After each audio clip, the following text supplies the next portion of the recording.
आज हम पढ़ेंगे शोल्डर डिस्टोशिया।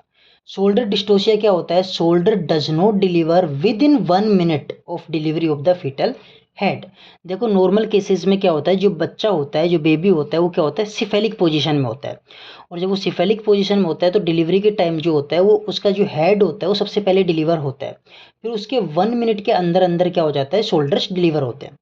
लेकिन अगर 1 मिनट के अंदर अंदर शोल्डर्स डिलीवर ना हो तो उसको हम कहते हैं शोल्डर डिस्टोशिया। अब शोल्डर डिस्टोशिया में क्या होता है, जो टर्टल साइन होता है वो पॉजिटिव होता है। अब टर्टल साइन क्या होता है, head of the baby tries to go back into the perineum.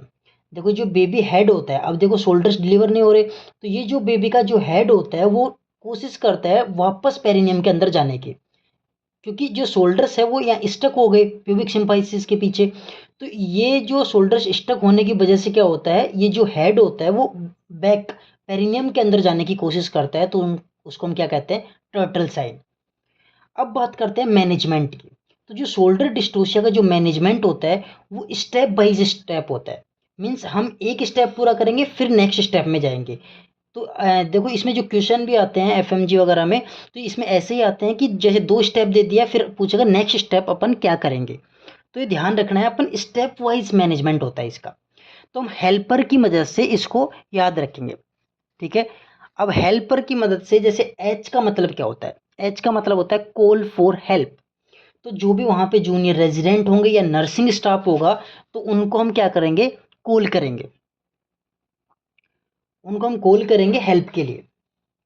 ई का मतलब होता है गिव लिबरल इपिजियोटोमी। लिबरल इपिजियोटोमी का मतलब होता है जो पेरिनियम होता है ना, एनस और जो वेजाइनल ओपनिंग होती है उसके बीच में जो स्पेस होता है उसको हम पेरिनियम कहते हैं। वहाँ पे हम एक कट लगाते हैं ताकि जो बेबी होता है वो इजीली डिलीवर हो सके, स्पेस थोड़ा ज़्यादा मिल सके। अब एल का मतलब होता है लेक्स मैन्यूअर। लेक्स मैन्यूअर में जो मोस्ट कॉमन मैन्यूअर होता है वो होता है मैक्रोबर्ट मैन्यूअर।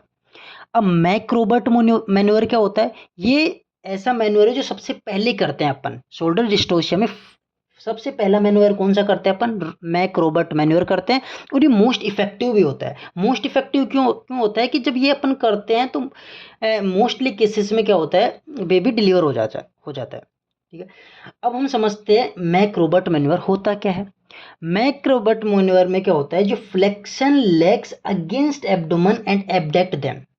जो देखो एक जूनियर रेजिडेंट माँ के जो लेफ्ट लेग होता है उधर खड़ा हो जाता है, एक राइट साइड में, और वो क्या करते हैं, जो लेग्स होते हैं उनको फ्लेक्शन करते हैं, फ्लेक्स करते हैं अगेंस्ट द एब्डोमेन, एंड फिर उसके बाद में क्या कर देते हैं, एब्डक्ट कर देते हैं, ताकि जो यहाँ पे जो स्पेस होता है वो इंक्रीज हो और बेबी इजीली डिलीवर हो सके। तो उसको हम कहते हैं मैक्रोबर्ट मैन्यूअर।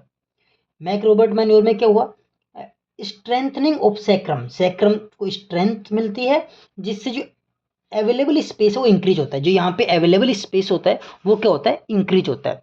उसको हम कहते हैं मैक्रोबर्ट मैन्यूअर। अगर मैक्रोबर्ट मैन्यूअर फेल हो जाता है, देखो एक स्टेप होता है हम उसको 30 सेकंड के लिए करते हैं। अगर वो 30 सेकंड के अंदर सक्सेसफुल नहीं होता है तो हम नेक्स्ट स्टेप में चले जाते हैं। तो जैसे अगर मैक्रोबर्ट मैन्यूअर अगर फेल हो जाता है तो हम नेक्स्ट स्टेप में जाएंगे सुप्राप्यूबिक प्रेशर। अब जब मैक्रोबर्ट मैन्यूअर कर रहा होता है जो रेजिडेंट, उसको हम बोलते हैं कि जो जो वन हैंड होता है उससे क्या करे, वो जो सुप्राप्यूबिक एरिया होता है वहाँ पे प्रेशर डाले ताकि बेबी को डिलीवर होने में आसानी हो। अगर ये जो स्टेप है वो भी फेल हो जाता है तो हम नेक्स्ट स्टेप में जाते हैं एंटर मैन्यूअर। अब एंटर मैन्यूअर क्या होता है, एंटर मैन्यूअर में हम क्या करते हैं, take hand inside plus rotate shoulder. जो वन हैंड होता है हम उसको इनसाइड करते हैं और शोल्डर को रोटेट करते हैं, जो बेबी के शोल्डर होते हैं उसको रोटेट करते हैं। अगर हम दोनों शोल्डर्स को रोटेट करते हैं तो उसको हम कहते हैं हम वुड्स कॉर्क स्क्रू मैन्यूअर। अगर एक शोल्डर को रोटेट करते हैं हम तो उसको हम कहते हैं रूबिन्स मैन्यूअर। अब ये स्टेप भी अगर फेल हो जाता है तो हम नेक्स्ट स्टेप में जाते हैं जिसका मतलब है remove posterior arm of the baby. इसमें हम क्या करते हैं, वन हैंड इनसाइड, एक हाथ को हम इनसाइड करते हैं और उसके बाद में हम क्या करते हैं, जो बेबी का जो पोस्टीरियर आर्म होता है उसको जेंटली डिलीवर करते हैं। तो उसको हम कहते हैं जैक्यूमर मैन्यूअर। इसको क्या कहते हैं हम, जैक्यूमर मैन्यूअर। अब नेक्स्ट आर का मतलब होता है रोल ऑन ऑल 4 लिम्स। हम मदर को कहते हैं कि जो उसकी जो 4 लिम्स है उसके ऊपर रोल करे। इस मैन्योर को हम कहते हैं ऑल 4 मैन्योर या फिर गैंस्किन मैन्योर। इसमें भी क्या होता है, अगर जो मदर होती है वो 4 लिम्स पे रोल करती है तो स्पेस इंक्रीज होता है, जिससे बेबी क्या है इजीली डिलीवर हो सके। अगर ये स्टेप भी फेल हो जाते हैं, ये सारे स्टेप्स अगर फेल हो जाते हैं, तो हमारे पास लास्ट स्टेप बचता है push head of baby back into uterus and caesarean section. जो बेबी होता है उसको हम जेंटली क्या करते हैं, अंदर पुश कर देते हैं और फिर उसके बाद में क्या करते हैं, सिजेरियन सेक्शन करते हैं, जिसको हम कहते हैं जेवेनली मैन्यूवर। अब गाइस हम शोल्डर डिस्ट्रोशिया से रिलेटेड एक केस समझते हैं। देखो ये एक केस है जो आज हम यहाँ समझते हैं। देखो एक 28 ईयर ओल्ड फीमेल है, G2P1, come to the labour room at full term. Labour room में आती है full term.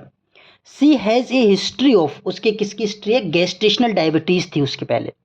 Labour is progressing normally, labour progress कर रहा है नॉर्मली, कोई मतलब प्रॉब्लम नहीं है। आफ्टर सम टाइम, कुछ समय बाद में क्या होता है, जो बेबी का हेड होता है वो डिलीवर हो जाता है स्मूथली, कोई दिक्कत नहीं है। बट सडनली अचानक क्या होता है, जो हेड होता है वो retract back against the perineum. मैंने अभी बताया था कि जो हेड होता है वो रिट्रैक्ट करता है back into the perineum. उस साइन को क्या कहते हैं अपन, टर्टल साइन। मीन्स इस पेशेंट में क्या है, टर्टल साइन पॉजिटिव है।